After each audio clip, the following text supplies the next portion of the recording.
Bom dia a todos. Sejam bem-vindos à Conferência Digital O Desafio do 5G e o Imperativo do Mercado Justo, uma iniciativa CIP, Confederação Empresarial de Portugal, que pretende discutir os desafios da introdução da quinta geração das comunicações móveis em Portugal. Para a abertura, passo a palavra ao Sr. Presidente da CIP, António Saraiva. Excelentíssimo Sr. Ministro de Estado da Economia e da Transição Digital, excelentíssimos senhores, sejam bem-vindos a mais uma conferência da CIP. Numa época de desafios sem igual, no olho de um turbilhão da saúde pública e de inimagináveis consequências humanas, no cerne de uma crise económica sem precedentes, as nossas sociedades foram obrigadas a reagir, a adaptar-se e a sobreviver nas condições ideais de uma tempestade perfeita, se isso é possível. Sinal dos tempos que vivemos é a valorização das novas tecnologias de comunicação ao serviço da economia. Se esta era já uma tendência crescente antes da crise, as condições em que vivemos nos últimos 10 meses são a prova que as novas ferramentas da digitalização vieram para ficar e que o futuro das nossas sociedades tem uma relação diretamente proporcional à evolução destas tecnologias. Prova incontestável disso mesmo é o webinar em que nos encontramos. Uma via para podermos manter a sociedade a funcionar, para podermos reunir e continuar a debater o nosso futuro coletivo. E esta é a motivação principal para a organização desta conferência sobre o mercado do 5G.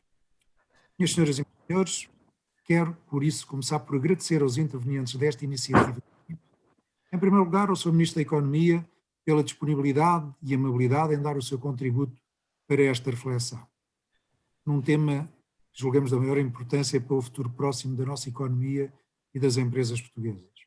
Em segundo lugar, o engenheiro Alexandre Fonseca e a Altice, empresa associada da CIP, e cujo pensamento estruturado de um dos principais atores deste mercado muito nos ajuda a compreender a problemática do tema.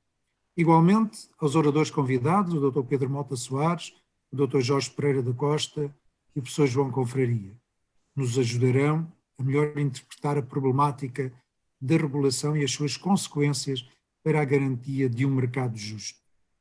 Agradecemos igualmente ao Jornal Eco, ele próprio um produto da digitalização da economia, e ao seu diretor, meu querido amigo António Costa, pela moderação do painel que se seguirá. A sociedade digital apresenta como grande desafio o facto de colocar o cidadão no centro de uma infraestrutura complexa de comunicações que não é mais do que uma plataforma de acesso a uma conectividade sem precedentes. Esta conectividade estende-se praticamente a todas as áreas de vida de cada um, do trabalho ao lazer, das finanças à saúde, das comunicações ao acesso à informação. Permite-nos mais acesso a essa mesma informação e às opções que o mercado apresenta. Permite-nos mecanismos que transformam o nosso trabalho em algo mais produtivo e eficaz. Permitem-nos mais tempo disponível e maior acesso ao lazer. Esta revolução social permite que, a todo momento, independentemente da sua condição social, geográfica ou nível de formação, cada um tenha acesso a um fluxo de dados sem restrições ou condicionantes. Dê origem a um tempo de emancipação do cidadão como poucas revoluções antes o permitiram.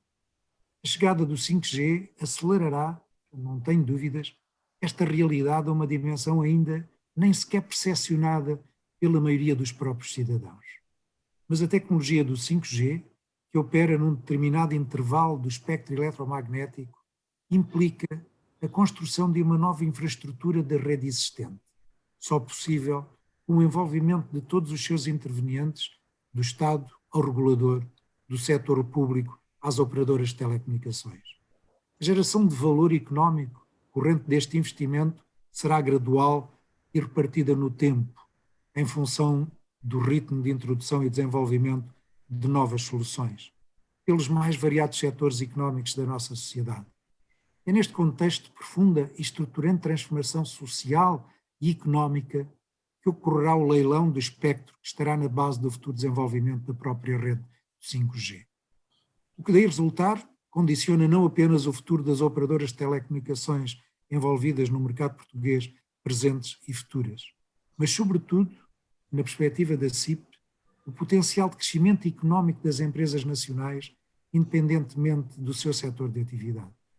A tecnologia 5G é assim fundamental para a transformação digital do país, potenciando a revolução da indústria 4.0, constituindo-se numa alavanca crítica para a competitividade e progresso económico e até social num futuro próximo.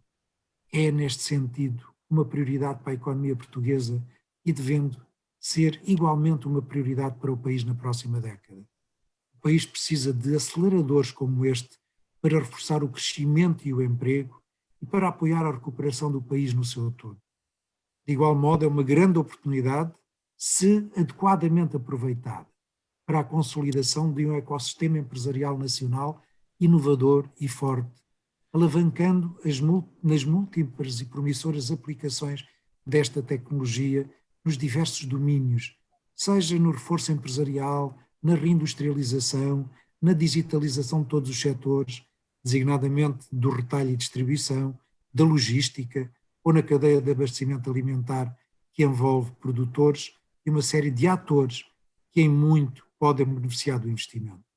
O próprio setor público, a nível central, regional e local, deverá alavancar o potencial do 5G para acompanhar e mobilizar um esforço de modernização que melhor sirva aos cidadãos.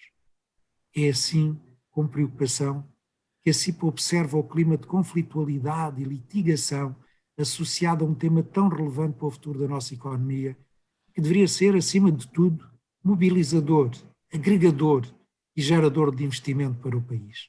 Analisar a regulação deste mercado, refletir sobre os temas do leilão em curso, acautelar as consequências sobre a viabilidade dos objetivos de cobertura nacional e, logo, sobre a problemática da própria coesão territorial do país, é a missão que aqui nos reúne. Resta-me, por isso, reiterar a todos os nossos agradecimentos pela vossa disponibilidade e desejar-vos uma profícua reflexão sobre um dos temas mais determinantes para o futuro da nossa economia. Muito obrigado pela vossa presença e desejo um bom debate. Muito obrigado, Sr. Presidente. Passo agora a palavra ao CEO da Altice Portugal, Alexandre Fonseca, para uma intervenção. Muito bom dia a todos. Começo por saudar a presença digital do Sr. Ministro de Estado da Economia e da Transição Digital. Obviamente, começar também com um agradecimento ao meu estimado amigo António Saraiva, Presidente da CIP, pelo amável convite para estar aqui com todos vós e estender a todos os que estão presentes neste webinar as minhas saudações e os meus bons dias. Estamos, de facto, a viver um contexto adverso e este contexto adverso obriga-nos, por exemplo, a estarmos aqui hoje neste evento desta forma remota, desta forma digital. Há quem diga que este passou a ser o novo normal. Mas a realidade é que neste mesmo contexto, a realização de eventos como este e tantas outras iniciativas na nossa vida pessoal e profissional que hoje recorrem aos meios de comunicação, mostra que Portugal, nesta fase e nesta etapa específica, teve nota máxima. Teve nota máxima naquilo que foi a possibilidade de trabalharmos, de estudarmos remotamente, de termos acesso remoto a serviços de saúde. Tudo isto, esta pandemia e tudo aquilo que a rodeia, tem sido uma verdadeira prova de esforço. Prova de esforço desde logo para todos nós nas telecomunicações, porque foi colocada à prova a resiliência e a segurança das nossas redes e das nossas infraestruturas, mas também, diga-se, uma prova de esforço para as economias, para as sociedades e para as empresas, de todos os segmentos, de todos os setores de atividade e de todas as dimensões. Se era verdade que as telecomunicações já eram vistas como relevantes na nossa economia e na nossa sociedade, este momento de pandemia veio revelar que as telecomunicações passaram a ser consideradas como um verdadeiro bem essencial. Foi através delas que pudemos manter a economia a funcionar. Foi através delas que levámos educação, saúde, cultura a todos os portugueses, a todas as famílias. Mas tudo isto que acabei de vos dizer não acontece por um acaso. Não acontece simplesmente porque Portugal estava preparado, porque algo aconteceu de curioso nesta altura. Aquilo que aconteceu foi que as telecomunicações têm assumido o seu papel estratégico como um ativo para o Estado, para a economia, para as empresas, para os profissionais de saúde, para os estudantes, para todos. Para todos os portugueses, as telecomunicações têm assumido ao longo das últimas décadas um papel verdadeiramente estratégico. E a realidade é que este valor estratégico das telecomunicações acontece devido ao investimento totalmente privado daqueles operadores que têm estado presentes e têm sido atores no nosso teatro das telecomunicações em Portugal. E em particular, graças ao investimento da Altice Portugal. Um investimento que tem permitido dotar Portugal de norte a sul de uma rede de infraestruturas, em particular de fibra óptica, que é hoje a maior em Portugal e uma das maiores a nível europeu. Um investimento de norte a sul, sem esquecer as regiões autónomas da Madeira e dos Açores, que permite levar fibra óptica e 4G hoje a todos os portugueses, garantindo igualdade de oportunidades para todos, sem discriminar regiões ou territórios. Este investimento da Altice Portugal, um investimento que tem que ser reforçado, é um investimento 100% privado e voluntário, um investimento que não recorre a financiamentos, a apoios públicos ou a qualquer outro mecanismo, um investimento totalmente privado e voluntário que tem rondado os 500 milhões de euros por ano nos últimos 4 anos. São cerca de 2 mil milhões de euros investidos na nossa economia nos últimos 4 anos para a construção daquela que é hoje a maior rede de fibra óptica do nosso país e que chega a 85% dos lares portugueses. 5 milhões e meio de casas já servidas com fibra óptica da Altice Portugal. Sem esquecer os 99,5% de cobertura das redes 4G sobre o total da nossa população. Mas este investimento que temos feito é um investimento que foi exponenciado durante este período de pandemia, para aumentar o nível de resiliência e de segurança das nossas redes, para fazer face aos crescimentos abruptos de tráfego, para garantir que os picos de consumo de telecomunicações durante dias e semanas a fio estavam efetivamente acautelados, e aí podemos hoje dizê-lo de uma forma clara e convicta que Portugal, as nossas telecomunicações, estiveram à altura do desafio. Acreditamos também, de forma convicta, que foi também devido a esta preparação das nossas redes de comunicação que o sucesso do confinamento, ou das várias fases de confinamento que verificámos em Portugal, aconteceram. Porque foi possível ir para casa trabalhar, estudar, comunicar ou consumir conteúdos graças à resiliência e à capacidade das nossas redes de comunicações. É por isso que nós dizemos que nunca como antes o lema da Altice Portugal hoje é atual. O lema de ligar as pessoas à vida. E foi por isso que nunca parámos. Mesmo garantindo a segurança e proteção de todos os nossos colaboradores, foram milhares de pessoas, milhares de profissionais de telecomunicações que estiveram nas ruas a instalar serviços, a manter as nossas redes, nas nossas lojas, na Altice Cuidados de Saúde, em tantos e tantos locais do país, a continuar a desenvolver o seu trabalho para dizer estamos cá. Estivemos sempre cá em prol de desenvolver toda a nossa atividade em prol dos portugueses e das empresas nacionais. Por tudo isto, estivemos ao lado de jovens e de idosos, apoiámos hospitais e escolas, apoiámos IPSS e assumimos um papel de importante responsabilidade social num dos momentos mais difíceis da nossa história e da nossa economia.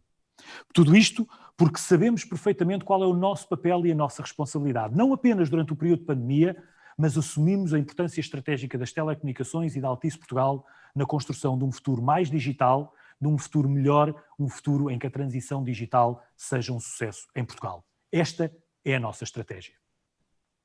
Mas hoje é importante dizer que esta nossa estratégia está ameaçada e comprometida. Aliás, a estratégia de todo o setor das telecomunicações em Portugal está hoje ameaçada.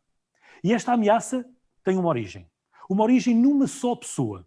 E que fique claro, não misturamos as instituições e não misturamos a Anacom, uma instituição que tem os seus méritos e que tem uma história que fala por si e que nós reconhecemos, não confundimos a Anacom com o seu atual líder, com o presidente da Anacom, que é o verdadeiro responsável por esta ameaça que compromete seriamente o futuro das telecomunicações, mas também da nossa economia e da nossa sociedade.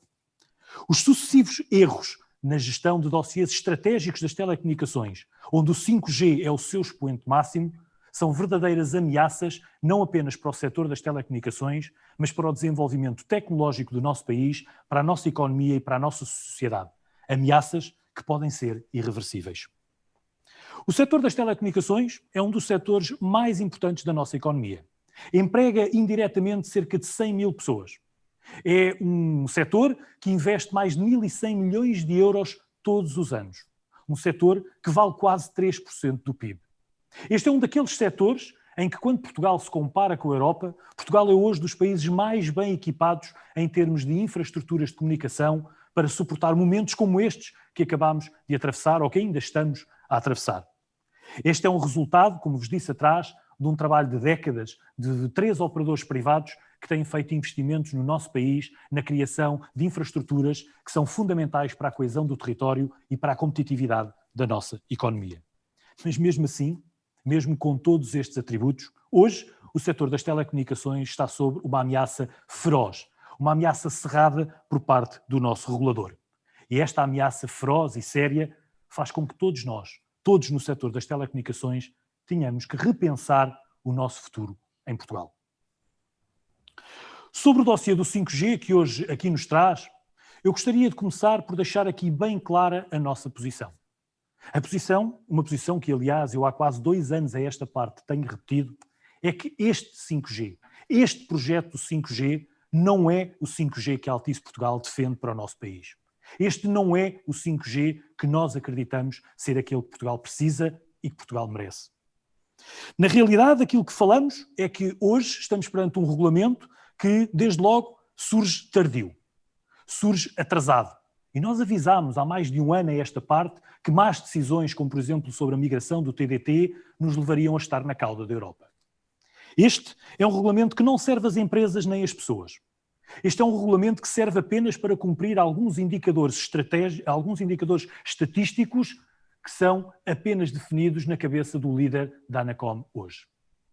Este é um regulamento que resulta única e exclusivamente de convicções e crenças de uma só pessoa. Não são baseados, este regulamento e essas convicções não são baseadas em estudos, em factos ou em evidências, porque até hoje nunca as vimos nem nunca as ouvimos. Este é um regulamento ilegal. Não somos só nós que o dizemos. Várias instituições, vários consultores jurídicos já vieram dizê-lo e, aliás, as dúvidas levantadas por diversas instituições nacionais e internacionais revelam as evidências, ou pelo menos aquelas que são as tendências de ilegalidade deste regulamento. Este regulamento é um verdadeiro retrocesso para a competitividade e o progresso do setor e, com ele, do país. Em resumo, este regulamento é um regulamento que destrói valor. E falando deste regulamento, podia estar aqui agora a enunciar as várias vertentes que efetivamente compõem este regulamento e que causam esta situação de mal-estar e de ameaça. Mas vou pegar apenas num exemplo, o exemplo do roaming nacional.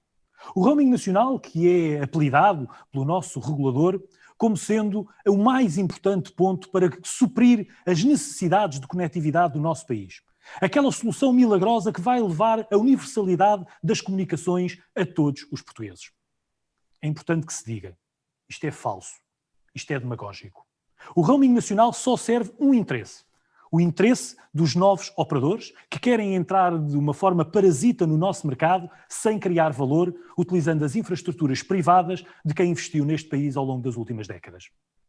É falso porque, na realidade, o roaming nacional não é mais do que a utilização de uma qualquer rede de qualquer operador por outro operador.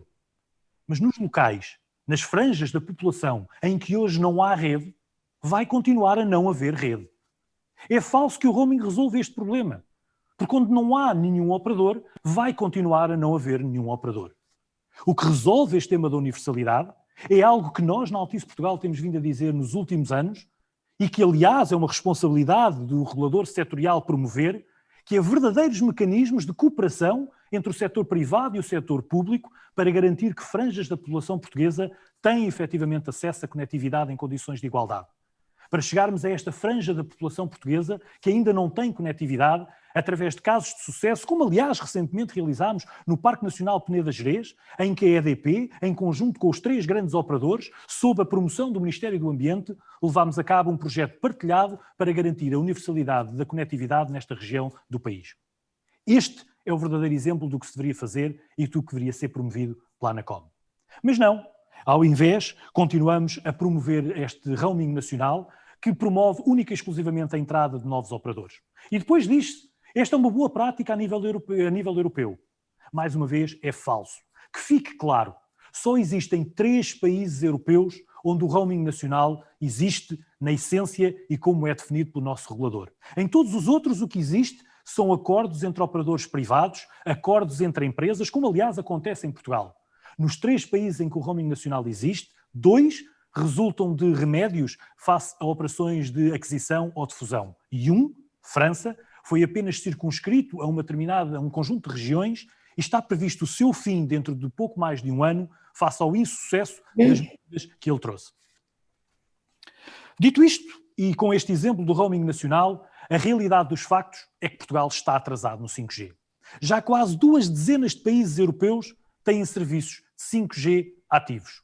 E em Portugal continuamos aqui numa luta jurídica, numa ausência de diálogo, a definir caminhos para um 5G incerto que desconhecemos e que não sabemos o que irá acontecer. Mas mais, há cerca de 2 semanas, todos nós soubemos pelos órgãos de comunicação social que a Comissão Europeia questionou o nosso regulador, questionou a ANACOM sobre este regulamento. E soubemos pela comunicação social que questionou este regulamento exatamente pela abordagem com benefícios para os novos entrantes no mercado português. Como é que é possível? Como é que é possível? Que regulador é este que nos omite informação? Que regulador é este que incumpre no seu dever estatutário de transparência e que não nos dá esta informação? E digo-vos isto de uma forma muito clara. A Altice Portugal solicitou, como está previsto na lei, o acesso ao processo do 5G. Esta comunicação da Comissão Europeia foi prévia a esse nosso pedido de informação. O acesso ao processo que nos foi dado por parte do regulador omite esta informação. Omite não apenas a comunicação da Comissão Europeia, como as respostas que foram dadas por parte do regulador. Isto é, de facto, algo que é impensável. E a pergunta que eu deixo é como é que é possível que isto aconteça? Não há ninguém que faça um escrutínio? É possível um regulador passar impune com esta falta de transparência? Estes são pontos para reflexão. Mas a realidade é que a Comissão Europeia partilha das preocupações que a Altice Portugal tem vindo também a lançar a público sobre os benefícios que são assimétricos e que causam um enviesamento neste leilão. As condições preferenciais e benéficas dadas a novos entrantes são elas próprias uma das condições mais ameaçadoras deste leilão.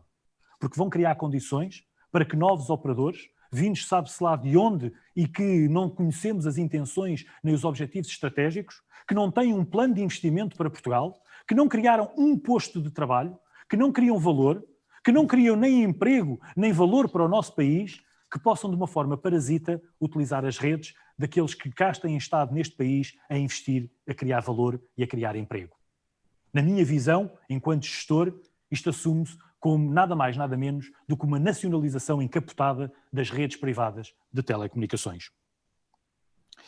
Mas a verdade é que, apesar desta falta de transparência do regulador, apesar desta falta de imparcialidade, apesar das várias questões da Comissão Europeia e apesar das críticas que vêm de todos, dos operadores de telecomunicações, de fabricantes de tecnologia, de bancos de investimento, de associações empresariais, um coro de críticas, apesar de tudo, lamentavelmente, ainda não vimos apurar quaisquer responsabilidades sobre esta grave conduta por parte do nosso regulador.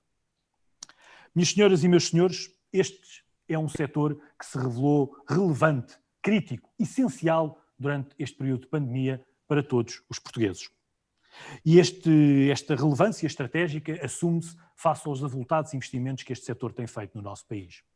O sucesso das comunicações na fase de pandemia foi evidente, mas lamentamos que do nosso regulador e da esmagadora maioria daqueles que nos governam não tenhamos ouvido uma palavra de reconhecimento sobre este setor. Ouvimos reconhecer o trabalho dos profissionais de saúde, que nós também louvamos. Aliás, nós apoiámos-los com produtos e serviços. Ouvimos destacar o trabalho das forças de segurança, que nós também louvamos e reconhecemos, aliás, apoiámos instituições como a Guarda Nacional Republicana. Ouvimos falar das IPSS, que nós também apoiámos e reconhecemos o seu trabalho. Dos trabalhadores da recolha de resíduos, das caixas de supermercados, de todos se falou e de todos se deu uma palavra de reconhecimento. Para o setor das telecomunicações, para aqueles que estiveram nas ruas do nosso país, a garantir as redes de comunicação que permitiram a todos nós estar confortavelmente em nossas casas, a trabalhar, a estudar, a comunicar, a consumir conteúdos, nem uma palavra de reconhecimento se ouviu por parte do nosso regulador e por muito poucos daqueles que nos governam. Este é um ponto que eu penso que merece reflexão para o futuro e este silêncio cúmplice de quem tem acompanhado esta ameaça do setor por parte do nosso regulador é algo que nós registamos. Este regulador é um regulador que optou como armas contra o nosso setor pela demagogia e pelo populismo. Estas são as suas armas para evitar o diálogo e para evitar a falta de argumentos no dossiê do 5G e na sua discussão. Este regulador tem mentido, tem omitido informação. Este regulador não mostra evidências nem estudos daquilo que defende. Este regulador foge ao diálogo. Prova disso, há meses a esta parte que não dialoga frontalmente com os seus regulados. Este regulador acusa-nos de um conjunto de pecados. Já o disse publicamente, Portugal tem falta de concorrência. Primeiro pecado. Pois bem, os dados mais uma vez falam por si. Estamos no Mel. O Mel é um operador que há 11 anos atrás tinha 0 clientes de televisão, que se lançou neste mercado maduro e concorrencial e que este ano, na primeira metade do ano, segundo os dados da própria Anacom, assumiu a liderança da televisão em Portugal. Se isto não é concorrência, um operador que em 11 anos parte do zero e atinge a liderança com mais de 39% de cota de mercado no setor da televisão, o que é concorrência? Mas o nosso regulador diz que em Portugal há poucos operadores. Portugal tem só 3 operadores, enquanto outros países têm 3, 4 e 5 operadores. Para já, vamos a factos. Na Europa existem hoje 29 países que têm 3 ou menos operadores e apenas 14 que têm mais de 3 operadores. Mas mesmo isto diz-nos pouco, porque temos que colocar em perspectiva. A Alemanha tem 28 milhões de habitantes por cada operador. A Turquia tem 27 milhões de habitantes por cada operador. A Inglaterra ou França têm 17 milhões de habitantes por cada operador. Portugal tem 3 milhões de habitantes por cada operador. Sobre a falta de operadores no nosso mercado e a falta de concorrência, os dados, os factos, falam por si. Depois é dito que este é um setor com muitas reclamações. É um vetor que tem sido usado recorrentemente para destruir a imagem das telecomunicações em Portugal. A realidade é que este é um setor essencial, com dezenas de milhões de serviços ativos no nosso país e que tem hoje 0,37 reclamações por cada 1000 clientes. O Mel, líder de mercado, tem 0,35 reclamações por cada 1000 clientes. Este é um dado estatístico, real, factual e que compara muito bem e que mostra a qualidade dos serviços em Portugal. Depois é dito que Portugal tem preços elevados nas telecomunicações. Os preços são altos, são caros. Mais uma vez, mais do que opiniões, mais do que convicções, vamos a factos. O Digital Dashboard, o relatório estatístico oficial da União Europeia, da Comissão Europeia, sobre a área das telecomunicações, mostra que a receita média por utilizador em Portugal é inferior à média europeia e é das mais baixas da União Europeia. Mas mais, este regulador tem dito que além dos preços serem caros, têm vindo a subir. Aqui eu não consigo, eu peço desculpa, mas a minha formação na área das matemáticas e das engenharias leva-me a recorrer aos números. Mas números que qualquer estudante universitário ou até do ensino secundário faria. Nos últimos 10 anos, o setor das telecomunicações perdeu 27% das suas receitas. E no mesmo período de 10 anos, o número de serviços consumidos pelos portugueses aumentou em 25%. Ora, se as receitas do setor caem e o número de serviços aumenta, penso que é evidente que o preço unitário por serviço terá de ter sido reduzido. Isto parece-me, mais uma vez, uma evidência. Mas, no meio de tudo isto, a realidade destes pecados de que o regulador nos acusa esquece de olhar para um outro pecado, mas é um pecado do outro lado. Um pecado do nosso regulador. Um regulador que rejeitou os seus deveres de neutralidade e de imparcialidade. Um regulador que tem vindo a falar de forma sucessiva de novos entrantes. E quando fala de novos entrantes, fala particularmente de um novo entrante e de uma empresa que já está em Portugal e que, aliás, causa também deste mau ambiente que vivemos no 5G, porque é a única empresa em Portugal que tem uma licença de 5G. Sim, existe uma empresa em Portugal hoje que tem uma licença de 5G e que tem serviços de 5G ativos. Os outros operadores, os operadores históricos do nosso país, estamos a aguardar que se resolva esta novela do ponto de vista daquilo que é o leilão do 5G. Mas um operador em Portugal já tem, efetivamente, 5G. Mas estes novos entrantes que têm sido levados ao colo pelo nosso regulador e estes operadores que já têm 5G têm vindo mais, pasme-se, a ser promovidos pelo nosso regulador. Há cerca de uma semana e meia, a Anacom publicou o seu relatório trimestral sobre o setor móvel em Portugal. E quando faz aquele que é o seu trabalho de mostrar os dados estatísticos trimestrais do setor, pasme-se, faz a promoção de um operador. Diz no seu relatório, taxativamente, que o operador que mais cresceu a sua cota de mercado foi a Novo e que cresceu essa cota de mercado porque foi aquele que apresentou os preços mais baixos durante este trimestre no setor. Um regulador que se demite do seu dever de neutralidade para fazer publicidade a um operador do nosso setor.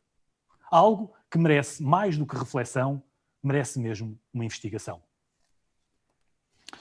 Tudo isto que temos visto, estas acusações, estas falsidades, são de facto injustiças perante o setor.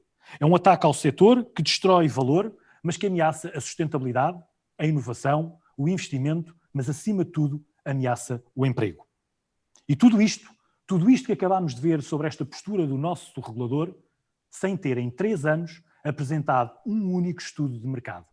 Um regulador que não fez uma análise de impacto regulatório das suas medidas até hoje. Algo que é também obrigatório pelos seus estatutos.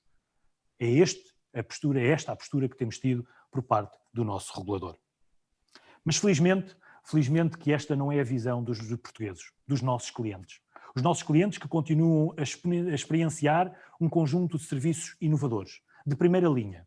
Continuam a beneficiar das mais elevadas taxas de cobertura de redes de nova geração, das mais altas taxas de banda larga e das mais altas capacidades de comunicação no nosso país.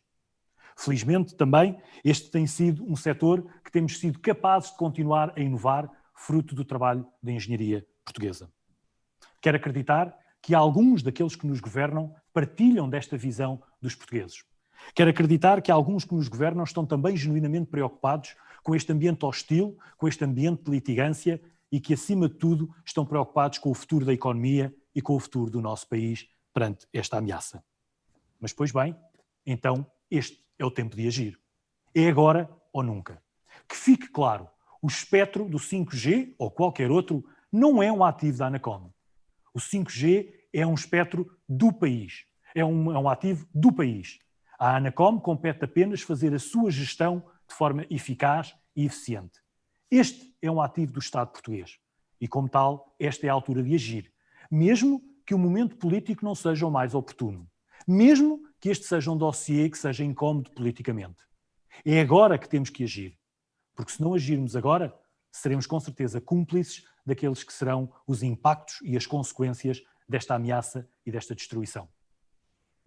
Na realidade, aquilo que estamos a falar é que há que assumir, caso queiramos manter este silêncio cúmplice, há que assumir agora e no futuro as consequências que podem daqui advir.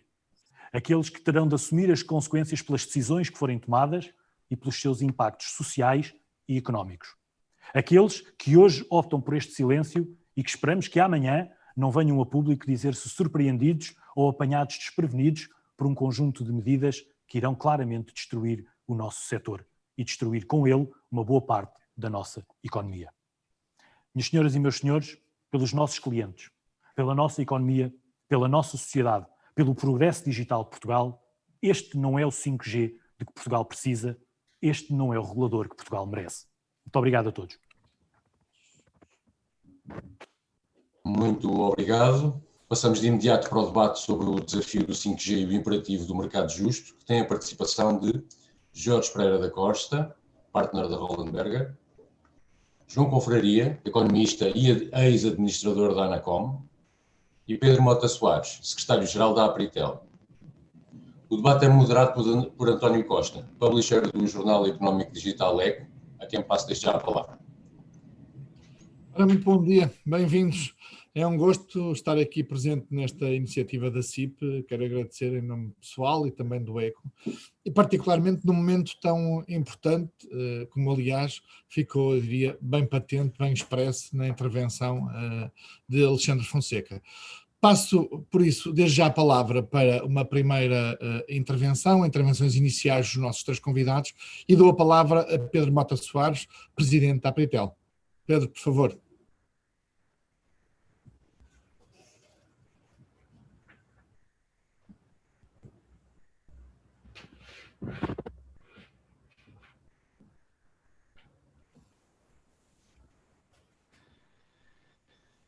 Pedro Mota Soares.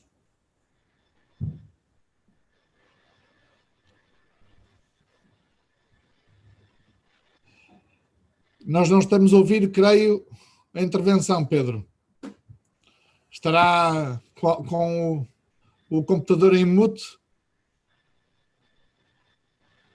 Ou algum problema de tecnologia, não seguramente de 5G? Como não estou a ouvir e pedir antecipadamente desculpas a quem nos está a seguir, se calhar passo a palavra então ao Jorge Pereira da Costa, da Hollenberger, para fazer esta primeira intervenção inicial. Obrigado, António. Bom dia a todos. Gostaria de começar por agradecer à CIP este honroso e amável convite de estar aqui presente. Acredito que nos convidaram e estar presente porque em outubro nós publicámos um estudo sobre o desenvolvimento da sociedade e da economia digital em Portugal, onde tocamos no tema do 5G, como temos feito em outros países onde nós estamos presentes como consultores.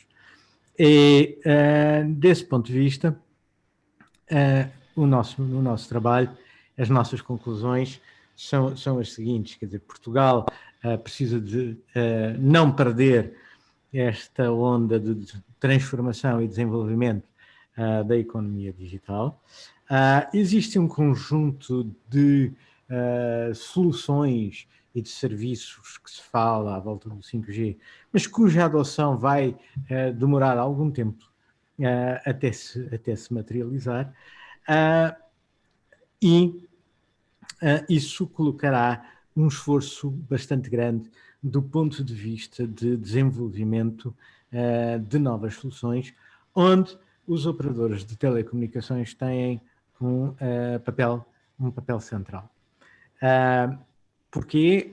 E o exemplo é claro no caso alemão, em que houve uma reserva de espectro para a indústria alemã e esse leilão nessas bandas ficou completamente deserto e, portanto, teve que depois ser revertido e pensado de outra forma. Portanto, os operadores de telecomunicações vão ter um papel central aqui no desenvolvimento desse tipo de soluções e de promoção desse tipo de soluções na adoção dessas infraestruturas e também num esforço que terá que ser coletivo de desenvolvimento das capacitações digitais da população, dos consumidores, dos profissionais, dos empresários no nosso país. E esse esforço adicional é requerido num momento em que a rentabilidade das operações de telecomunicações, particularmente na Europa e em Portugal, está sob enorme pressão. E sobre esse ponto de vista, não havendo no momento, e sendo absolutamente essencial, o desenvolvimento de infraestruturas, e, portanto, não há um problema de infraestruturas em Portugal, seja do ponto de vista de acesso físico ou de acesso económico, digamos, a deterioração das condições económicas dos operadores poderá significar um atraso ainda maior no desenvolvimento desse tipo de infraestruturas, onde a conectividade que elas permitem será central para o desenvolvimento da economia digital. Portanto, o nosso ponto de vista, em linhas gerais, é este. Depois, durante o debate, poderei aprofundar mais algum outro tema. Muito obrigado, e ficam aqui também alguns tópicos para a nossa conversa que seguirá dentro de momentos. Eu peço então para o João Confraria fazer a sua primeira apresentação de enquadramento a este nosso debate. Por favor. Muito obrigado pelo convite para estar aqui a partilhar esta reflexão. Julgo que vale a pena sistematizarmos as diferenças que existem entre o 4G e o 5G. As tecnologias 2, 3, 4G foram, regra geral, desenvolvidas por consórcios de operadores de telecomunicações ou consórcios ligados a eles e a produtores de equipamentos de rede. E o objetivo inicialmente era fazer redes telefónicas, depois alargou-se e, enfim, com o 4G, já o objetivo era fazer uma plataforma de acesso em banda larga em que a telefonia vocal era mais uma aplicação das várias aplicações disponibilizadas. Mas estamos a falar de tecnologias que foram desenvolvidas por consórcios ligados a operadores e a produtores de equipamentos de rede. Ao mesmo tempo que estas normas, as normas que atualmente estão em vigor para o 2G, 3G e 4G foram desenvolvidas, foram também sendo desenvolvidas outras normas de tecnologias de acesso sem fios que vieram a ser implementadas com algum sucesso por empresas, por entidades privadas, por bancos, por instituições de investigação em várias áreas de atividade e que terão normas diferentes das normas incompatíveis com as normas aplicadas às redes móveis. Ao mesmo tempo, na área no caso de alguns serviços de interesse público, como nomeadamente nas tecnologias relacionadas com as comunicações de segurança e também com a radiodifusão digital, desenvolveram-se também normas separadas. E, portanto, o ecossistema móvel, até à tecnologia 4G inclusive, desenvolveu-se um bocadinho de forma separada, era complementado por outras tecnologias sem fios, mas estava relativamente, tinha uma dinâmica própria, relativamente isolada. Dentro dessa dinâmica própria, houve tendências para a concentração. A tecnologia móvel, até à geração anterior, até o 4G, tinha custos fixos e afundados elevados, que já de si, ainda por cima, em relação também com a pequena dimensão dos mercados ou com a dimensão relativa dos mercados, são fatores que só por si levam a uma concentração relativamente elevada. Depois essa concentração foi reforçada com alguns comportamentos dos operadores, a aproveitar ou criar externalidades de redes mediadas pelos preços, comportamentos esses que depois com o tempo e com a regulação acabaram por ser eliminados. Mas globalmente o resultado final foi uma indústria relativamente concentrada. E aqui a primeira coisa que há a ver é se com este elevado grau de concentração há ou não concorrência nos mercados móveis atuais, quer em Portugal, quer noutros países. Esta é das questões que têm sido maltratadas porque, desde logo, porque a avaliação da concorrência não é só uma avaliação dos preços. A avaliação sobre uma situação, se existe ou não existe concorrência, envolve também questões relacionadas com a avaliação do investimento, a avaliação da qualidade de serviço, as variações das cotas de mercado. A discussão que tem havido, que está um bocadinho centrada nos preços, ainda por cima tem um problema que é, desde há anos que ninguém se entende muito bem sobre a forma adequada de fazer comparações de preços, nomeadamente comparações internacionais de preços de telecomunicações. No entanto, um indicador razoável de preços, que é o da receita que cada operador recebe por gigabyte de informação transmitida, é razoavelmente conclusivo no sentido que temos tido uma tendência de preços decrescente. Isto é um indicador que traduz não só a evolução da receita e a evolução do preço pago pelo consumidor, mas, em certo sentido, é um indicador ajustado também à variação da qualidade de serviço. Qualidade de serviço é essa que tem vindo a aumentar. Mas este é o resultado da tecnologia que temos. Levou a uma situação peculiar para os operadores, que é a de uma queda contínua dos preços. As possibilidades de crescimento do número de assinantes têm sido relativamente limitadas e os operadores tentam concentrar-se para compensar isso na internet das coisas, como forma de tentar aumentar o número de assinantes, mas isso tem levado a perspectivas de crescimento de receita que relativamente limitadas, quando não estamos a falar antes de um decréscimo das receitas, que está relacionado com isso. E, portanto, no quadro deste contexto que nós... Entretanto, no nosso país há um outro problema, eu aqui não concordo inteiramente com o que o Jorge Pereira da Costa disse, porque nós em Portugal não temos um problema de acesso físico e económico às redes, esse problema ainda existe, que era um problema de acesso físico, nós não temos cobertura universal, e, por exemplo, como aconteceu agora durante a pandemia, alguns alunos que tinham ido para casa, ou tinham ido para a casa dos avós, ou estavam na casa da praia ou qualquer coisa assim, tinham obviamente maiores dificuldades de acompanhar, de acompanhar o serviço docente e de acompanhar as aulas e de acompanhar os trabalhos letivos do que os outros que continuavam nas cidades. E, portanto, nós ainda temos um problema de acesso, é pequeno, é relativamente pequeno, temos ainda um pequeno problema de acesso físico, e o problema de acesso económico não deve ser desvalorizado. Apesar da descida de preços, nós continuamos a ter um problema de acesso económico. Coisa diferente é como é que se resolve esse problema de acesso físico e de acesso económico. É o primeiro aspecto a considerar.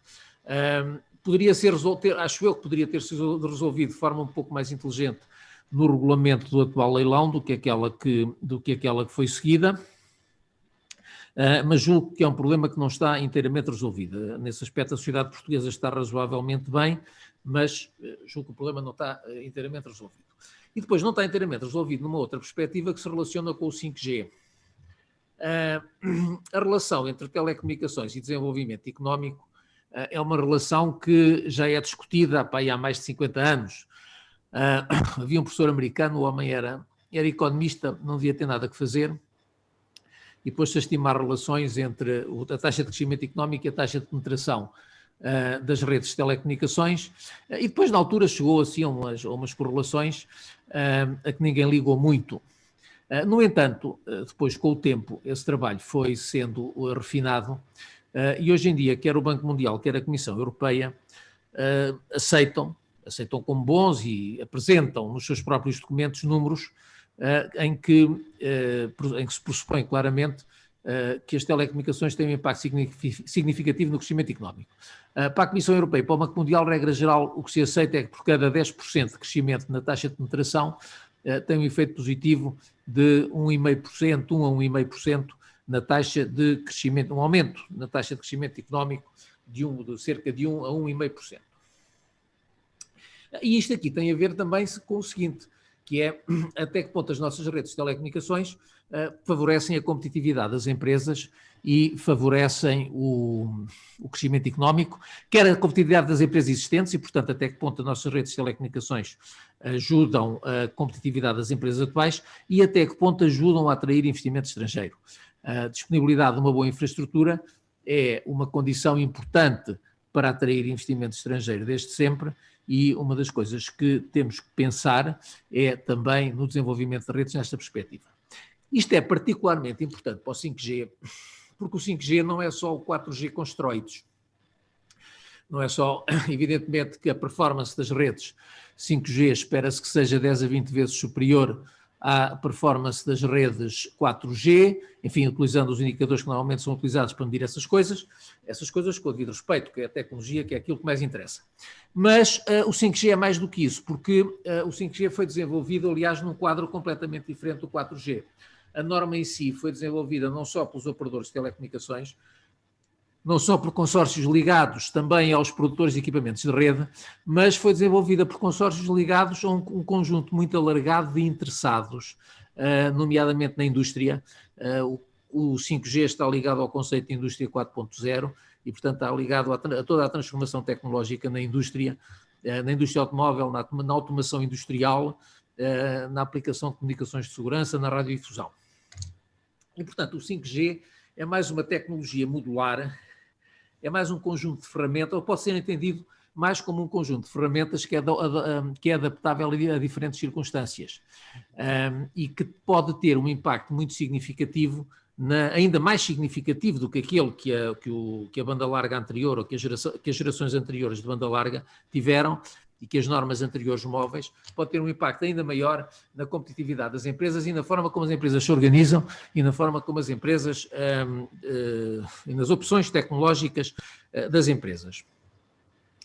Isto tem a ver com características da tecnologia e com o aumento da funcionalidade das redes, que estão ligadas nomeadamente à virtualização das redes e à transferência de inteligência do core para a periferia da rede, às possibilidades de partição da rede, que são bastante mais flexíveis, e depois daí resulta toda a série de aplicações que tem sido estudada, aliás, em alguns casos, em programas da Comissão Europeia e da qual se espera, repito, uma transformação significativa da tecnologia da indústria, da tecnologia do comércio e até da tecnologia de alguns serviços.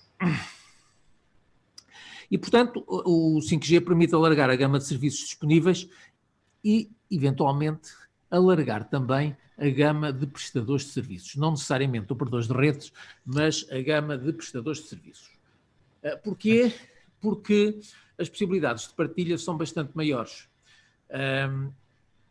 Nas gerações anteriores, normalmente a partilha de rede ou os acordos de partilha de rede entre os operadores envolviam acordos de roaming, que são normalizados, implicam a definição de um conjunto de parâmetros de qualidade e de regras de acesso, que são uniformes, regra geral, para toda a rede, e, portanto, são formas de partilha de rede relativamente rígidas. A tecnologia 5G permite aos operadores encontrar pontualmente, e muitas vezes em função das necessidades do cliente e em função da capacidade disponível, nomeadamente ao nível local, as soluções economicamente mais adequadas. E o problema existe porquê? Porque os incentivos que existiam ao aumento de concentração nas redes móveis até agora, nas gerações móveis que atualmente existem no mercado, não desapareceram. Aliás, o investimento por assinante provavelmente tem que aumentar, e aumentam provavelmente também com a virtualização das redes. Isso provavelmente significa um reforço das economias de escala e das economias de gama, e isso são incentivos óbvios à concentração. Há eventualmente um desincentivo à concentração, que é, dada a natureza da tecnologia, é possível que as externalidades de rede sejam menos importantes. E é possível que as externalidades de rede sejam menos importantes porque, com o potencial de aplicações que o 5G viabiliza, aquilo em que muitos clientes vão estar interessados, nomeadamente os clientes industriais, os clientes empresariais, não é necessariamente na ligação a uma grande rede e no acesso às externalidades de rede que essa ligação permite. Provavelmente estão mais interessados na qualidade de serviço que pode estar disponível para uma aplicação em concreto e provavelmente na segurança e nas garantias de segurança associadas a esse serviço. E isso... Se me permite, não guardo algumas das suas reflexões também para o nosso debate, para podermos criar aqui, permitir também que o Pedro Mota Soares, Presidente da Apritel, possa entrar e possamos ter também depois uma conversa alargada. Eu já me calo. Muito bem. Dê-me só mais 2 minutos, pode ser? Pode ser. Vamos a isso. Mas isto, portanto, para significar que nós temos um conjunto de opções tecnológicas que são bastante diferentes com a nova geração móvel 5G das opções tecnológicas que estavam antes disponíveis.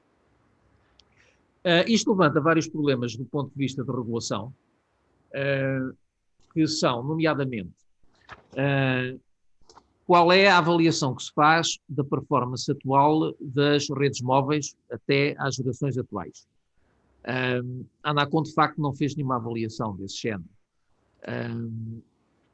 Como é que a Anacom entende que o 5G pode transformar o cenário das redes móveis e pode, que é aquilo que interessa, maximizar, ou quais são as regras que podem ser obtidas para maximizar todas as vantagens do 5G para a sociedade. Essas questões, de facto, não encontraram resposta e julgo, não têm resposta regulativa, não têm resposta, só de melhor opinião. Não me parece que tenham resposta neste regulamento, mas prometi que me calava e vou-me calar. Muito obrigado pelo esforço de concisão. Pedro Mota Soares, já está, creio, disponível para a sua primeira intervenção, sobretudo de enquadramento ao que vai ser o nosso debate, por favor.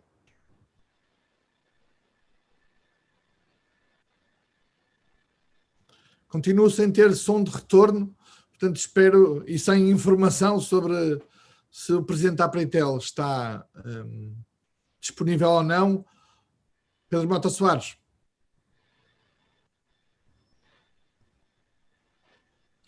João Confraria, provavelmente pedir para se calar cedo demais, pelos vistos, face à informação que tenho. Mas eu creio que da intervenção, e tendo em conta que Pedro Mota Soares ainda não está aparentemente disponível, peço que me confirmem logo que esteja, mas eu lanço aqui um desafio, quer ao Jorge Pereira da Costa, quer ao João Confraria, sobre um tema que é... Acho que... António, já me está a ouvir? Já estamos, sim, senhora. Ok, ótimo. Já conseguimos ultrapassar aqui a dificuldade técnica. Antes de mais, muito bom dia a todos. É fantástico poder estar aqui neste webinar, que eu queria destacar isso que o António Costa dizia no início, que é o tempo em que nós estamos a fazer esta mesma conferência. Nós estamos neste momento no decurso do leilão do 5G. Acho que todos nós percebemos a importância do 5G para a totalidade da sociedade portuguesa, a transição digital que nós falamos tanto e que foi agora tão testada também durante a pandemia, vai ser muito acelerada com esta mesma tecnologia. Há muitas dimensões que nós temos vindo a falar, e estando aqui na CIP, por exemplo, quando se fala muito da indústria 4.0, quando se fala da internet das coisas, quando se fala do novo modelo de desenvolvimento industrial, de reindustrialização da Europa, percebemos que o 5G vai ser muito importante, e ainda por cima eu acho que esta conferência teve também a felicidade de colocar não só o tema do 5G, mas também a lógica, o imperativo de discutirmos a matéria do 5G num mercado justo. E eu acho que é exatamente por isso que é tão importante neste momento nós falarmos sobre o que é o mercado português das comunicações com verdade. Acho que é fundamental nós não distorcermos o que é hoje o mercado português das comunicações. E o mercado português é um mercado dinâmico, é um mercado inovador e é um mercado competitivo. Alguns dados já foram aqui feitos hoje, já foram postos em cima da mesa, mas eu acho que há matérias que vale a pena nós revisitarmos. Portugal tem hoje, felizmente, uma capacidade na implantação de redes que se destacam ao nível europeu. Nós estamos nos 4 melhores países da Europa no que toca ao serviço móvel, somos líderes na implantação de redes de alta qualidade, nomeadamente redes de fibra. Passámos aqui um enorme teste, que foi o teste da pandemia. É importante termos a noção que nós tivemos aumentos de consumo da utilização das nossas redes, nomeadamente durante o período do lockdown, nos dados fixos na casa dos mais de 50%, quando nós olhamos também para os dados móveis mesmo 52%, e a verdade é que as nossas redes demonstraram a sua capacidade e a sua resiliência. Portugal tem sido um mercado muito dado à inovação, há muitos produtos muito inovadores que neste momento estão em cima da mesa, a resolução 4K, o Restart TV, os multiscreens que todos nós hoje conhecemos. Portugal compara bem também relativamente à cobertura de famílias, foi um dos temas que também já foi aqui falado, nós estamos um bocadinho até acima da média europeia, 96% dos lares em Portugal têm, neste momento, são cobertos, têm uma cobertura de rede. Certamente que se pode continuar a trabalhar, até atingirmos, não sei se cobertura total, mas quase a cobertura total, certamente que se pode continuar a fazer esse trabalho, mas a verdade é que Portugal está na média ou acima da média da União Europeia nesta dimensão. Depois há uma segunda dimensão do mercado que eu acho que é muito importante, que é a dimensão do investimento. Em Portugal, quando nós olhamos para os números, nos últimos 5 anos, o investimento em Portugal no setor das comunicações foi superior a 1.000 milhões de euros todos os anos. Estamos a falar de um investimento estável, estamos a falar de um investimento com uma enorme capacidade reprodutiva, quer para a dimensão da qualidade de vida das famílias, quer para a própria economia, mas também estamos a falar, e é importante também citar aqui esse benchmark, quando nós olhamos aqui para um benchmark sobre o rácio do CAPEX face ao investimento, Portugal é dos países em que há maior reinvestimento das receitas, muito acima de outros países e muito acima da média europeia, o que também nos denota que, e é o terceiro ponto onde estou a chegar, que temos um mercado que é um mercado concorrencial. Para termos uma noção, nos últimos 10 anos, de 2009 a 2019, as receitas do setor das comunicações em Portugal caíram 27%, quando, no mesmo período, os serviços, o número de serviços disponibilizados aos consumidores aumentou em 25%, o que quer dizer que o preço médio dos serviços caiu e caiu cerca de 42%. E é por isso que, muitas vezes, quando se faz o retrato do setor em Portugal, a mim me impressiona muito que o regulador escolha sempre destacar aspectos que nem sequer me parece que sejam os mais fidedignos. Na questão dos preços, muito recentemente, a Anacom fez um destaque, dizendo que em Portugal, nos últimos cerca de 10 anos, os preços das comunicações tinham subido 6,5%. Antes de mais, convém que nós tenhamos a noção que a inflação subiu em Portugal nos últimos 10 anos bastante mais do que esses 6,5%, cerca de 12%. Mas o que é impressionante é que quando nós olhamos para os dados da Anacom, a Anacom também diz nesse mesmo relatório que ao longo do último ano, um dos países em que os preços mais caíram na União Europeia foi exatamente Portugal e que em Portugal, neste último ano, houve uma diminuição de preços e escolhe-se dar destaque a outra matéria que não parece sequer que tenha tanta atualidade ou tanta relevância. E isso leva-me muito ao que neste momento nós estamos aqui a viver com as regras do novo leilão de 5G. Há uma preocupação que, neste momento, eu acho que se denota, não é só por parte dos operadores, por parte de muitas entidades. Eu já ouvi a CIP a falar, já ouvi a APED a falar, a Associação Portuguesa de Desenvolvimento das Comunicações, a Ecotec, até vimos essa questão colocada também em parte pela própria Comissão Europeia. Se nós queremos ter um mercado justo e se vai haver uma necessidade muito grande de investimento para que Portugal possa ter uma rede de 5G ao nível, com a qualidade que até hoje tivemos aqui um conjunto de redes, nós não podemos ter regras, não podemos ter incentivos que, de alguma forma, levem a uma diminuição do investimento em Portugal. E isso é algo que, neste momento, devia preocupar, e, por visto, está mesmo a preocupar muitas entidades, não são só os operadores, muitas entidades estão, de facto, preocupadas com esta dimensão, e isso leva-me, para terminar, António, a uma questão que eu acho que é uma questão muito, mas mesmo muito relevante, que é a questão da transparência entre reguladores e regulados, de uma forma até um bocadinho mais vasta, entre a administração e os administrados. E eu acho que essa transparência é absolutamente essencial numa relação, num mercado que seja um mercado justo. Parece muito importante, mas mesmo muito importante, que quando um regulador escolhe fazer uma determinada regra, quando um regulador escolhe tem uma determinada opção, que essa opção seja clara, seja sustentada em estudos, em pareceres, mas acima de tudo que seja muito transparente para todas as entidades que estão nesse mesmo mercado. Nós temos vindo há muito tempo esta parte a falar de uma coisa que é essencial, que é uma avaliação do impacto regulatório.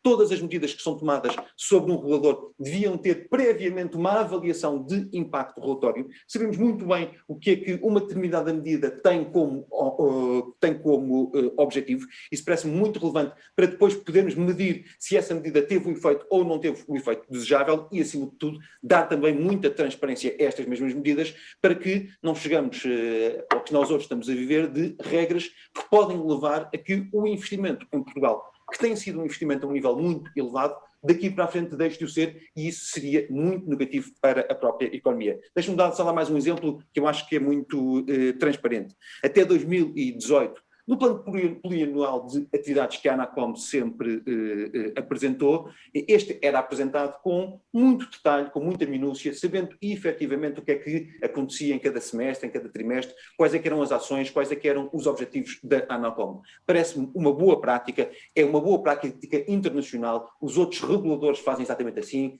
pondo aqui como benchmark até o Ofcom, um regulador que me parece bastante importante e de seguir num conjunto de matérias. A verdade é que de 2018 para aqui, a partir de 2019, a Anacom deixou de ter esta transparência no seu plano plurianual, o que, como é óbvio, diminui até a capacidade de todos nós sabermos efetivamente o que é que está na cabeça do regulador, quais é que são os objetivos do regulador e se esses objetivos estão ou não estão alinhados com o que é importante para o país. Eu acho que isto não é uma boa prática só como boa prática, é, acima de tudo, esta dimensão da transparência tem de ser um fim em si mesmo na relação que existe entre um regulador e um regulado. Pedro Mota Soares, eu creio recordar que quando tomou posse como presidente da Apretel, dizia que queria, digamos, abrir e garantir diálogo entre todos os stakeholders do setor. Diria que é uma coisa que hoje, francamente, não se encontra, não é? Enfim, o que eu lhe peço para refletir é sobre se neste contexto, depois já vamos ao contexto particular das regras do 5G, mas se neste contexto o setor das telecomunicações, não havendo esta, diria, paz, este diálogo entre todos os stakeholders, pode continuar a desempenhar o papel que tem desempenhado nos últimos anos. Obrigado, António. É assim, do ponto de vista da Alpritel e do ponto de vista dos operadores, nunca ninguém se furtou ao diálogo. Pelo contrário, a Alpritel é sempre um espaço de diálogo com todos os intervenientes. Ainda muito recentemente participámos e fizemos-lo de forma convicta, de forma franca, de forma transparente. Por exemplo, num grupo de trabalho que está a preparar a revisão do Código Europeu das Comunicações Eletrónicas, é também um grande desafio que o setor tem pela frente, e fizemos-lo, como é óbvio, de forma totalmente empenhada, dando as nossas sugestões, trazendo para aqui um conjunto de informações. Ficámos, não posso deixar de o dizer também, bastante admirados com a postura da Anacom, que entregou um projeto ao governo e tornou esse projeto público, e a partir desse mesmo momento disse que não teria mais capacidade de diálogo e, portanto, que não ia fazer um conjunto de interações, não só com a Alpritel, mas também com representantes dos consumidores, com representantes de outras entidades da sociedade portuguesa. E por isso mesmo, do nosso ponto de vista, nós nunca nos furtamos ao diálogo, somos um parceiro de diálogo com todos os stakeholders relevantes, públicos, privados, Anacom, certamente, não desfrutamos esse mesmo diálogo, porque nos parece que a importância do setor, como eu dizia há pouco, é absolutamente fundamental para o futuro. As infraestruturas tecnológicas para o futuro vão ser, se calhar, bastante mais importantes ou tão importantes como as infraestruturas ferroviárias, rodoviárias. Grande parte do nosso desenvolvimento económico passará exatamente por essas infraestruturas, por essas redes. E por isso mesmo, mais uma vez, a nossa preocupação que deste leilão possam resultar regras que são um incentivo perverso ao desinvestimento. E, portanto, isso é que é hoje para nós uma grande preocupação, e eu registro que essa preocupação não é só uma preocupação da Alpritel, é uma preocupação que já foi demonstrada por muitas entidades nacionais e algumas também internacionais. O presidente da Anacom já disse que não via com bons olhos e até invocou interesse público para não alterar as regras. Como é que se pode evoluir e passar desta avaliação que a Alpritel e os operadores, Alexandre Fonseca falava até numa nacionalização encapotada das redes via a medida do roaming. Como é que se pode ultrapassar isto? Como é que a Alpritel vê que se pode ultrapassar este problema? Eu acho que, mais uma vez, com diálogo, com a capacidade de todos os intervenientes, nomeadamente neste momento também os intervenientes públicos, a dimensão também do poder político, de se poder ter um conjunto de regras que, acima de tudo, sejam benéficas para o futuro de Portugal. Mais uma vez, a grande preocupação é que deste leilão não funcione, não haja aqui um desincentivo a que os operadores continuem a investir, porque o investimento no 5G vai ser essencial para alavancar todo o resto do crescimento económico. Por isso mesmo, neste momento, o que faria também, desse ponto de vista sentido, é ver essa capacidade de diálogo para encontrarmos aqui todos, de facto, a melhor capacidade de termos um 5G que esteja ao nível daquilo que até o 4G Portugal sempre teve do ponto de vista da capacidade e qualidade das suas redes. Jorge Pereira da Costa, a Roland Berger fez um estudo e uma análise ao setor, nomeadamente às regras previamente conhecidas, entretanto saíram novas regras. Que avaliação é que faz, finalmente, face à evolução que houve em algumas das matérias que foram apontadas, noutras sabe-se que não, mas que avaliação a Roland Berger faz da evolução das regras para o leilão do 5G? Bom, é melhor ter algumas obrigações de cobertura do que não ter nenhumas, como acontecia no início. Certo. Agora, honestamente, não nos parece que essas obrigações que foram colocadas e a estrutura global do leilão possa ser, digamos, promotora daquilo que mesmo o próprio regulador invoca. E isto por uma razão simples, quer dizer, o António perguntava há bocadinho, quer dizer, o que é que pode levar a ter que mudar estas regras? O que pode levar, pura e simplesmente, a ter que mudar estas regras é o facto dos operadores, e todos eles parecem descontentes, com este processo, se concentrarem naquelas bandas de frequência que não têm obrigações nenhumas. O que significaria que Portugal não vai ter um 5G, vai ter um 5Gzinho. E veja, quer dizer, o benefício que o 5G traz, como o João Confraria falava e bem, quer dizer, obriga ao desenvolvimento de um conjunto de ecossistemas, de coisas que vão requerer investimento e tempo, e que não são compatíveis com 5Gzinhos se os nossos operadores resolverem concentrar-se nas bandas de frequência que não têm obrigações nenhumas. E veja, também a questão que se coloca, para mim, e quando eu falo que Portugal não tem um problema de acessibilidade, quer dizer, até, veja, o estudo recente da Mastercard com a Fletcher School coloca na pergunta específica de Portugal, em termos de fricção, que seja de infraestrutura ou económica, isto pelos consumidores, coloca Portugal entre as posições cimeiras, no conjunto de 42 economias estudadas. Portanto, ir desenvolver cobertura e competitividade onde ela já existe, que são nas regiões que necessariamente têm uma maior densidade populacional, porque para além das economias que possam permite economias de concentração. E como dizia o Alexandre Fonseca, quer dizer, dizer uma coisa que é assim, não se vai promover o acesso universal dessa forma, porque não vai haver acesso onde as operadoras atuais não têm algo.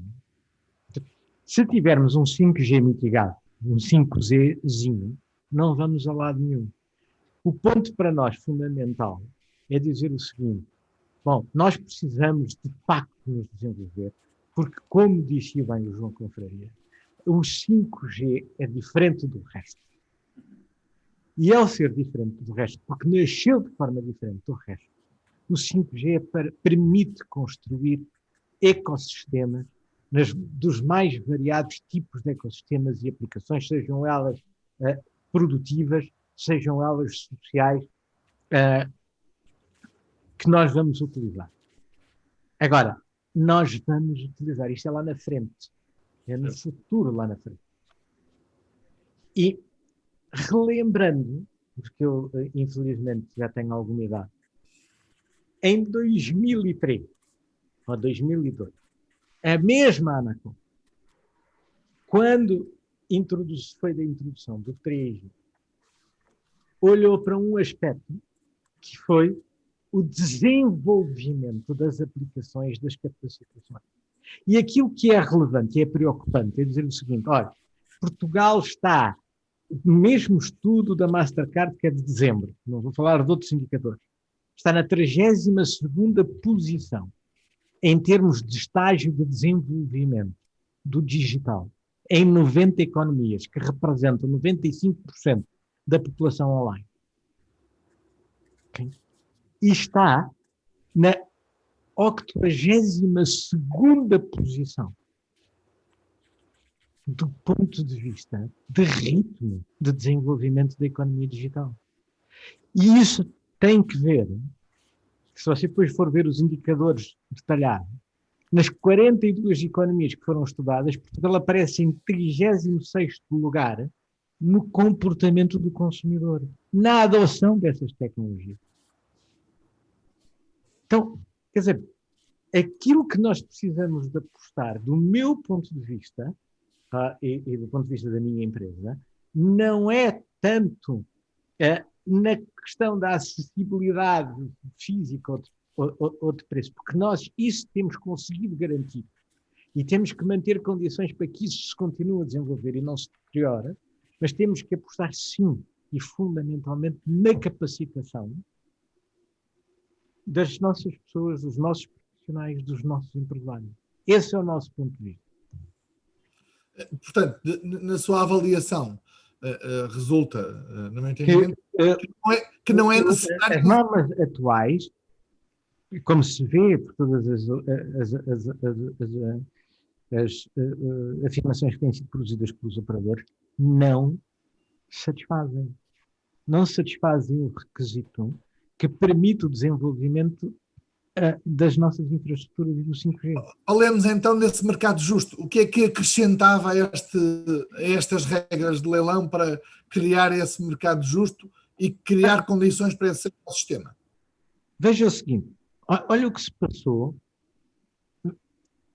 Olhemos para trás, olha o que se passou no 3G, na altura com a Ótimo. Teve as mesmas obrigações que os outros. Uhum. Houve depois outras medidas regulatórias, mas teve as mesmas obrigações que os outros. E a Ótimo tinha acabado de entrar no mercado, tinha acabado de fazer o investimento em 2G e teve rigorosamente as mesmas obrigações. E a questão que se coloca aqui é dizer o seguinte: nós não somos contra a concorrência. Nós não somos contra, digamos, aquilo que a concorrência traz, que é a contestabilidade de quem está instalado. Promover a eficiência. Mas que se promova a eficiência dentro do mesmo conjunto de regras. Mas a regulação tem que ser assimétrica, com certeza que sim, que tem. E a Anatel, a Anacom, foi significativamente assimétrica no passado.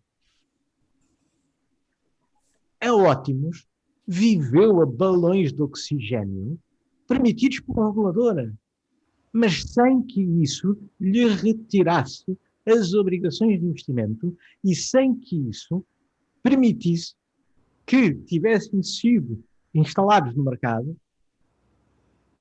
prestadores de serviços ou operadores que não têm capacitações para estar no mercado a longo prazo.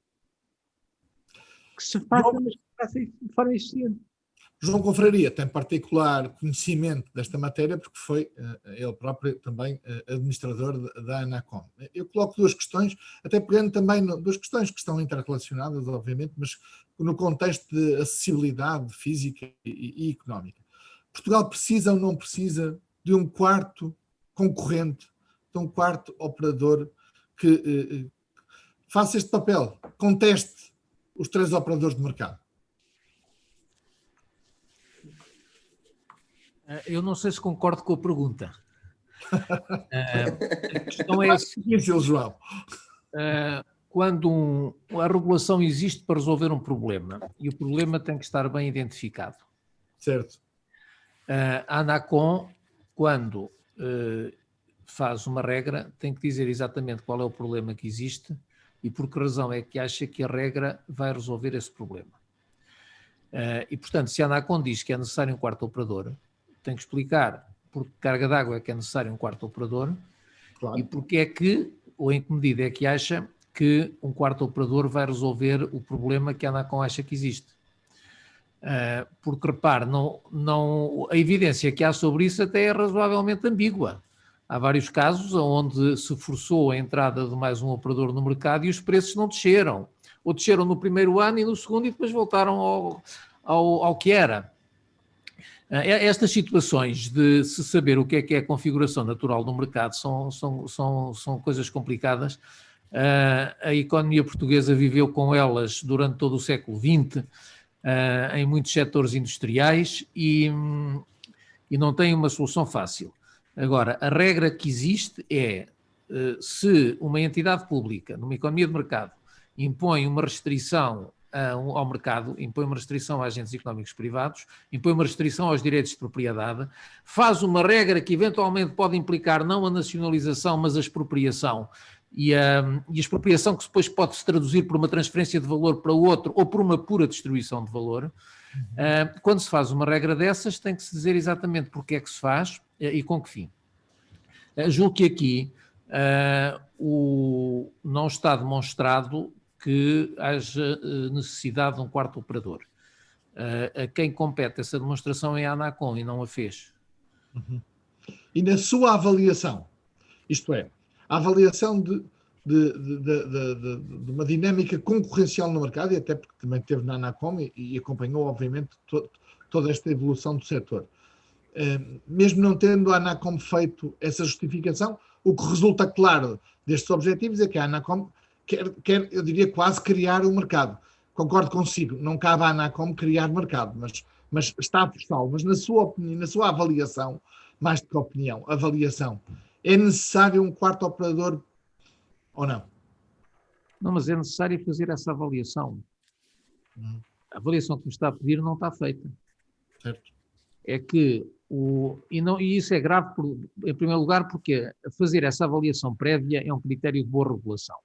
Isso é uma coisa dos livros de texto, aquela coisa que aparece no segundo capítulo dos livros de regulação.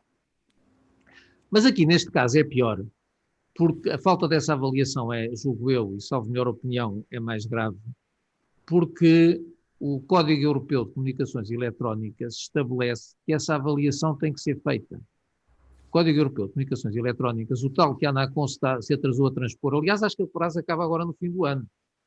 Não sei se o Estado português não entra numa situação de incumprimento. Mas a ANACOM, de facto, atrasou-se não só com o 5G, mas também com a transposição do Código Europeu das Comunicações Eletrónicas. Mas, em qualquer dos casos, está em vigor na União Europeia. E estabelece que, quando se trata da imposição de obrigações de acesso em processos de atribuição de frequências, é necessário fazer uma análise de mercado e fazer uma análise de concorrência. E o próprio Código estabelece, porque essas obrigações podem distorcer severamente o mercado em função da existência ou da não existência de poder de mercado. E, portanto, é necessário provar que existe poder de mercado. E esse trabalho não está feito. E, portanto, a avaliação que me está a pedir não está feita, mas a entidade que tem que a fazer é a ANACOM. Há pouco falava no acesso físico e económico e eu gostava que desenvolvesse esse tema, porque no contexto deste 5G, gostava de perceber se considera que as falhas, nomeadamente no acesso físico, mas também no acesso económico, como referiu, podem evoluir favoravelmente, podem ser limitadas com as regras que são anunciadas. Pois, o 5G levanta uma questão de saber de que tipo de acesso é que estamos a falar. Exato. Uma das coisas que me preocupa no acesso físico e económico é garantir que toda a população, 100% da população, tem acesso a uma rede de banda larga. Uma rede, enfim, que lhe garanta, numa situação de epidemia ou de pandemia, a possibilidade de aceder aos serviços que as pessoas nos bairros de classe média de Lisboa têm. Isso agora, aviso também que isto não é uma opção técnica, é uma opção política, é uma opção que resulta do entendimento que eu tenho do papel das redes de comunicações eletrónicas na sociedade. Isso é uma coisa que deve ser resolvida, quer com as regras do leilão, quer com as regras relacionadas com a prestação do Serviço Universal de Telecomunicações e com a definição do Serviço Universal de Telecomunicações, que também fazem parte do Código das Comunicações Eletrónicas. Isso é uma questão de acesso, de garantir a toda a gente o acesso. O caso do 5G levanta um problema diferente pela sua modularidade e pela ampla diversidade de serviços que permite ter, e até pela combinação que se pode fazer, e com certeza que se vai voltar a fazer, entre aquilo que é o ponto terminal da rede, o ponto onde acaba a rede do operador e onde começam as redes, ou onde começam os serviços que são eles próprios providenciados pelo cliente. Isto pode ser particularmente importante nos clientes industriais. E aí, para esses casos, não estamos a falar necessariamente da disponibilidade de aplicações de grande qualidade e da disponibilidade de toda a gama de aplicações viabilizadas pelo 5G em todos os pontos do território. Aí o que é importante garantir é que os operadores têm condições para disponibilizar essas aplicações e fazem os investimentos necessários para isso. E, evidentemente, isso tem que ser investimentos centrados nas zonas onde há indústria, ou nas zonas onde há empresas, onde há clientes, ou nas zonas para onde se queiram atrair investimentos e para onde se queiram atrair clientes. Aí a preocupação já não é uma preocupação de cidadania, de garantia de acesso, é uma preocupação de atração de investimento, nomeadamente de garantir que nós temos aqui boas condições para as nossas empresas terem projetos de inovação e se desenvolverem, mas também para atrair investimento estrangeiro. E, portanto, aí é uma preocupação de competitividade. Aí as questões de acesso e de acesso físico são importantes e de acesso económico também são importantes. Mas julgo que mas o que aí será mais fácil às empresas de telecomunicações chegarem a acordo depois com os clientes industriais sobre o tipo e sobre o preço dos serviços. A priori, preocupa-me mais as condições de acesso físico e de acessibilidade económica para a generalidade das populações daquilo a que podíamos chamar a banda larga básica, embora a banda larga básica, nos termos da Comissão Europeia, são, em princípio, significa em 2025 acessos com débitos de 100 megabits por segundo. Não sei se respondi à sua pergunta.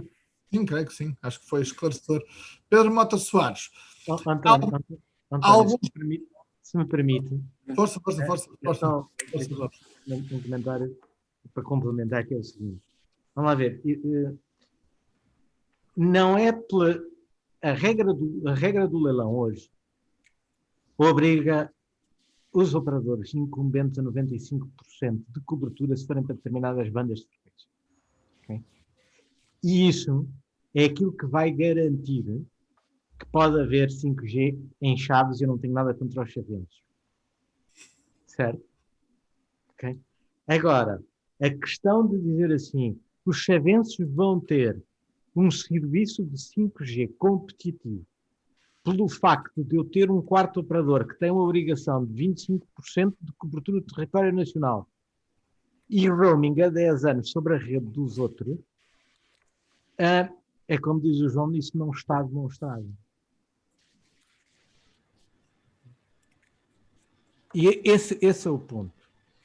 E ao trazer isto para uma situação em que os operadores de telecomunicações instalados perdem o incentivo de investir, é que não têm nem os chaveses nem os lisboetas. Acha mesmo, devolvo-lhe a pergunta, acha mesmo que os operadores instalados deixam de investir, podem dar-se ao luxo de deixar de investir, mesmo com coisas com as quais, obviamente, não concordam, como ficou patente das intervenções públicas, nomeadamente agora acabamos de ouvir... Veja uma coisa. Por duas razões podem, ok? Podem deixar de investir, primeira razão, porque a maioria deles é estrangeira e tem que justificar o investimento em Portugal lá fora.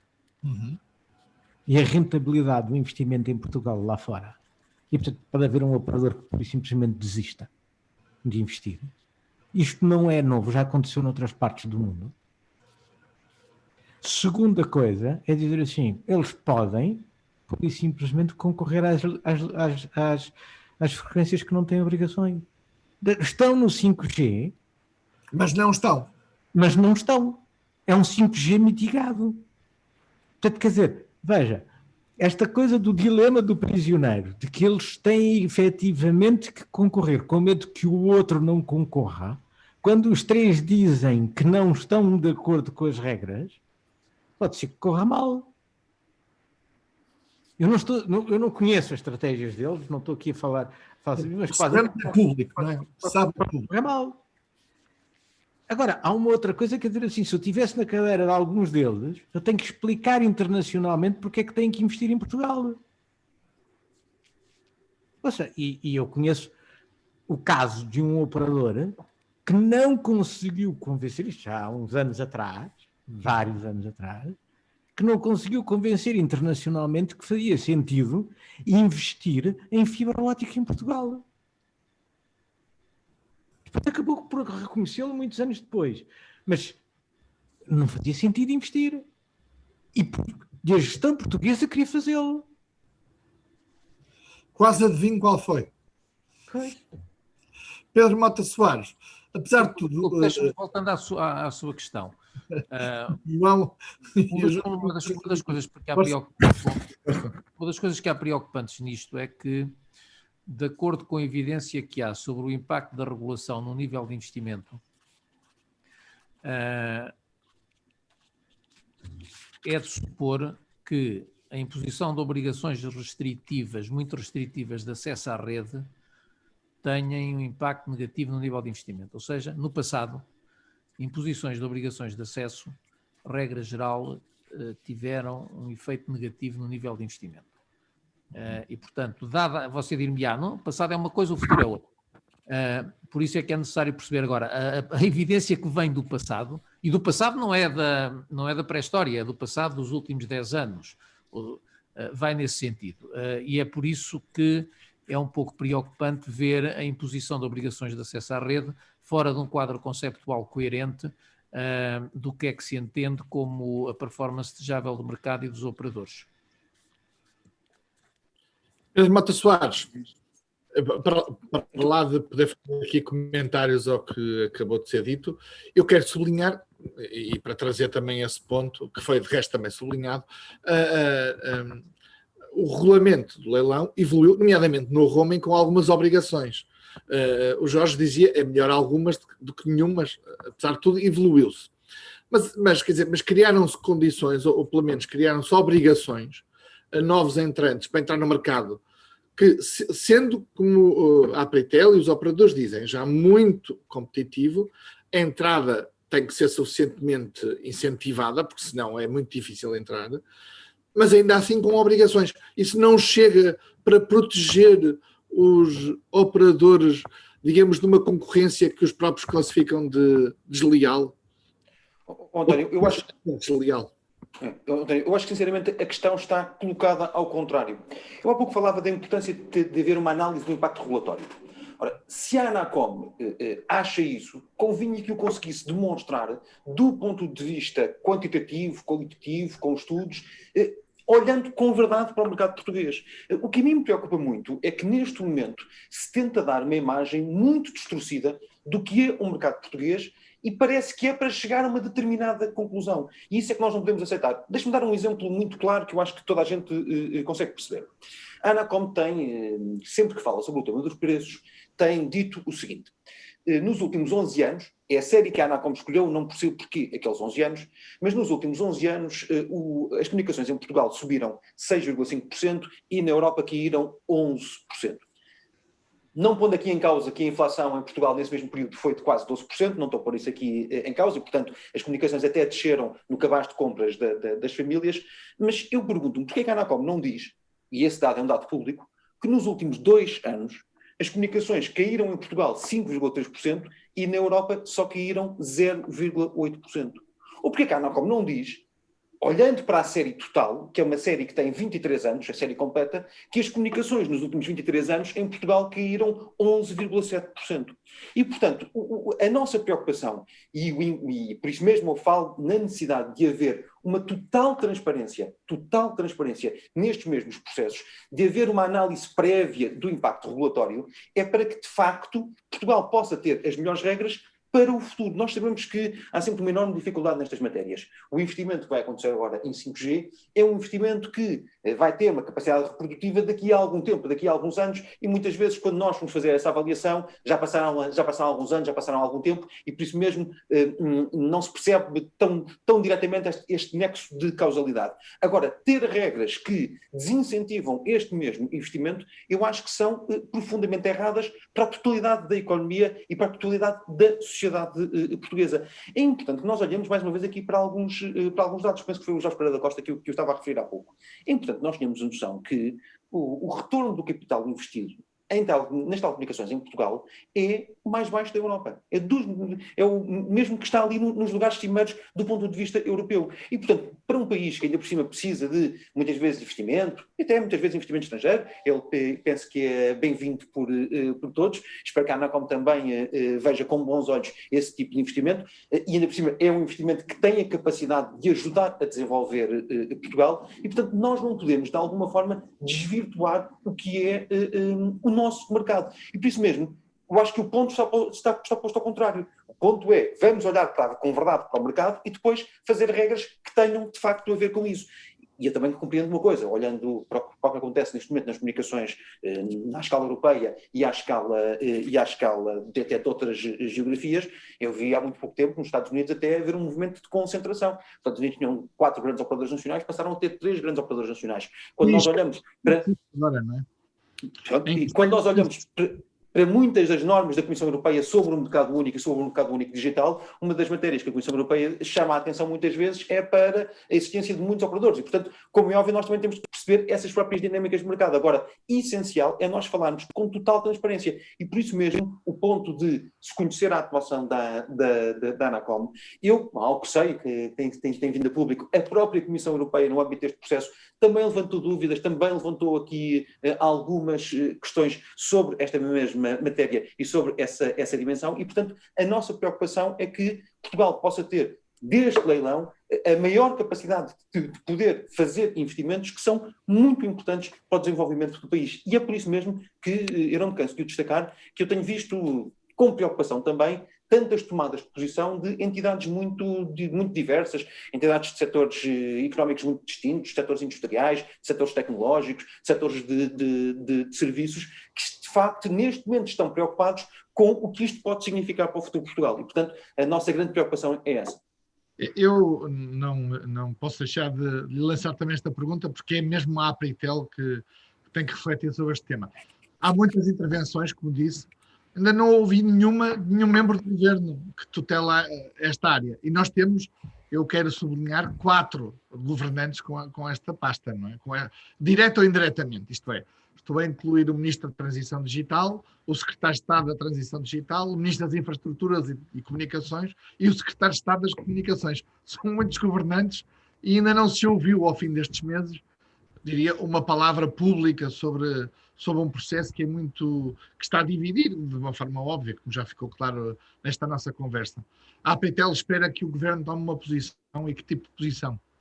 Certamente, até porque, mais uma vez, numa matéria como o 5G, nós estamos a falar da construção de espectro. O espectro é um bem público, o espectro não é uma propriedade de um regulador, é um bem que é um bem público. O Governo também, é importante que nós nos lembremos disso, já fez uma resolução do Conselho de Ministros sobre esta matéria. Até houve depois uma questão saber se as regras da ANACOM eram ou não eram compatíveis com essa mesma resolução, mas certamente que eu acho que para uma matéria que tem a importância que esta tem para o presente e para o futuro de Portugal, é importante que os decisores políticos possam falar, e a cabeça também o Governo. Certamente que o Governo o fará, e parece-me até importante, refletindo muito sobre a importância do investimento e de podermos efetivamente reforçar a capacidade de investimento, porque é isso que pode ser muito diferenciador para um país que infelizmente em tantas matérias é periférico.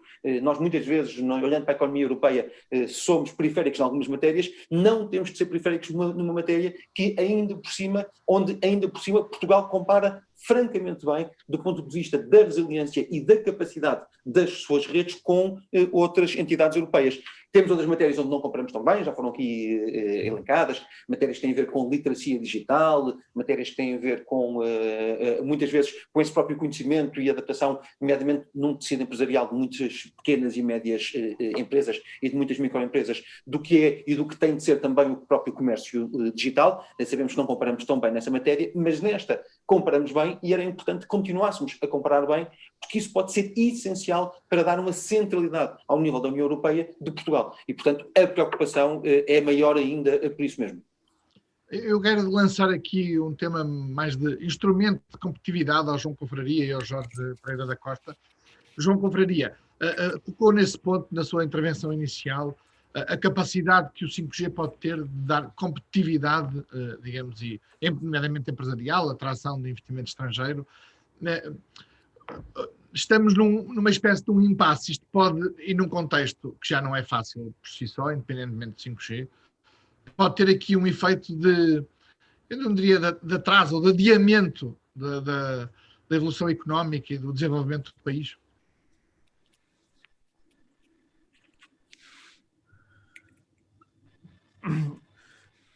Isso, a resposta fácil é dizer que sim. Pois claro, então não. Mas vamos lá ver, uma das, aliás, nos indicadores de competitividade, uma das áreas em que importa pontuar bem, em que importa ter condições de atrair, e em que se criam condições para atrair investimento, quer das empresas nacionais, quer de estrangeiras, é na disponibilidade de boas infraestruturas com preços adequados. Se não tivermos essas infraestruturas, de facto, isso pode prejudicar a competitividade das empresas. E eu julgo que claramente pode. Aliás, pode também prejudicar uma série de outras coisas, dada a modularidade dos serviços, pode prejudicar também o desenvolvimento de serviços públicos, pode prejudicar o desenvolvimento de cidades inteligentes, enfim, de uma série de outras coisas. E, portanto, o potencial de prejuízo pode ser grande. Aqui vamos lá ver, o que importa é ter aqui em conta um princípio que é o seguinte: Eu repito, regula-se quando há um problema para resolver. E o problema tem que estar bem identificado e tem que haver uma demonstração razoável de que o remédio é adequado ao problema. Nos casos em que estão em causa, sobretudo, a inovação, normalmente há uma certa prudência em regular, porque a inovação, como o nome indica, leva a resultados que neste momento nós ainda não conhecemos. E, portanto, nós ainda nem sequer sabemos se há problema. Portanto, E, o que é que vamos regular? casos onde estão em causa situações de inovação e em que estamos a criar novas condições de mercado, normalmente há prudência em regular, porque não se sabe se há problema, ou se, não é por suspeita, não é? E o que me preocupa um bocadinho aqui, já agora, são duas coisas. Uma é que dá a ideia que a Anacom está a ver o 5G somente como uma espécie de 4G com esteroides. No fundo é o 4G, mas mais depressa. E não é. É uma coisa diferente. E essa reflexão não foi feita. E não foi interiorizada do ponto de vista regulativo. E já agora, se me permite, não sei se ia falar nisso, mas parece-me que é importante referir. Também parece que há um outro mal-entendido em que a Anacom, ou o Conselho de Administração da Anacom, está a cair. Enfim, eu aqui custa-me um bocadinho porque tenho uma nota um bocadinho pessoal, dado que trabalhei lá. E que quando se faz este tipo de críticas, não se está a pôr em causa a independência da Anacom. A Anacom tem de raiz uma cultura de independência em relação ao governo e em relação aos operadores que está bem estabelecida e é bem cultivada, e isso é um valor da casa. Quando um Conselho de Administração chega e partilha esses valores, isso é bom, ainda bem que é assim. Quando eu digo isto, o que estou só a dizer isto não é um ataque à independência da Anacom, é só dizer que a Anacom não está a fazer o trabalho que deve fazer como regulador independente.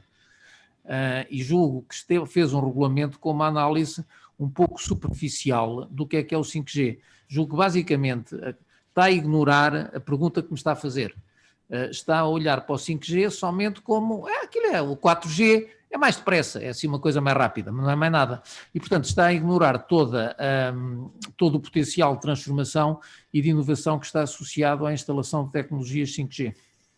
Portanto, está a tentar intervir no mercado, está mesmo a criar mercado, ou a tentar criar mercado à medida.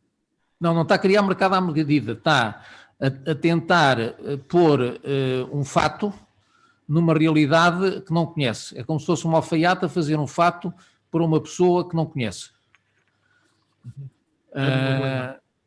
Criou uma imagem do que vai ser o mercado com o 5G e está a tentar fazer um fato para isso.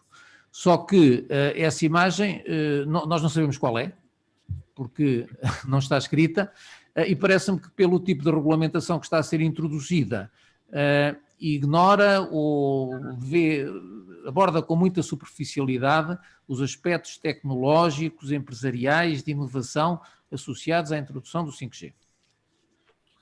Jorge Pereira da Costa, como é que as empresas, a indústria normalmente, mas não só, enfim, se podem preparar para um 5G no meio de tantas incertezas e de tantas dúvidas?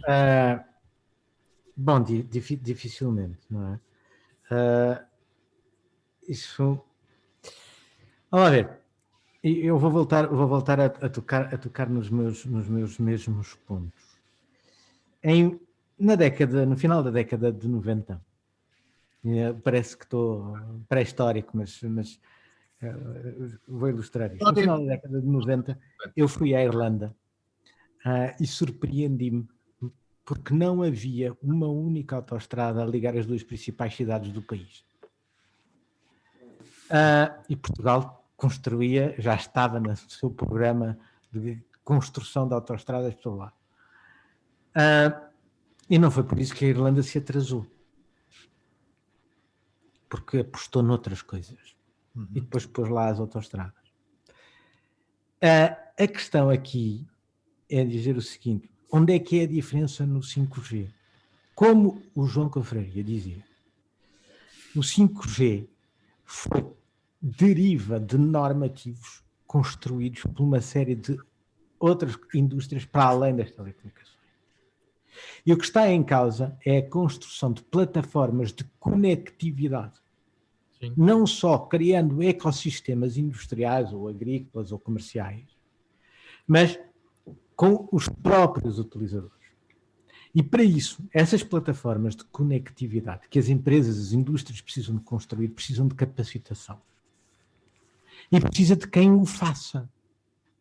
Ora, os operadores de telecomunicações, sendo neste momento os principais elos da conectividade, eles terão que ter o estímulo e a capacidade de promover isso e de promover a capacitação digital. Aquilo que nos falta é aquilo que é preciso que as empresas tenham. Agora, aí você tem a questão do ovo e da galinha. Quer dizer assim, pá, não circulam carros porque não há autoestrada, ou não há autoestrada porque não há quem saiba conduzir carros. Percebe?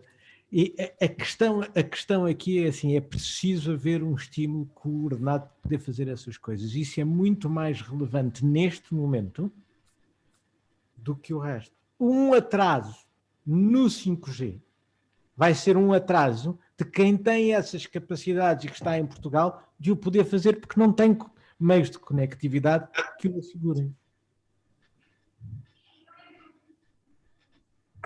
Muito bem.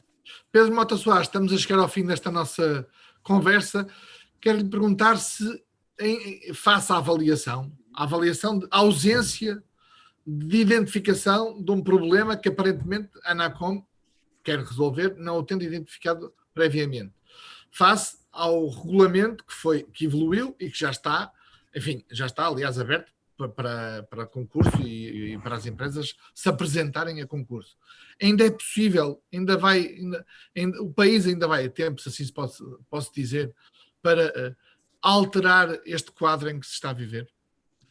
António, se o país considera que há uma situação que está errada, eu acho que tem de ter sempre a tempo de conseguir corrigir uma situação errada, porque, mais uma vez, a importância aqui é uma importância para o que é o futuro de Portugal e da economia portuguesa.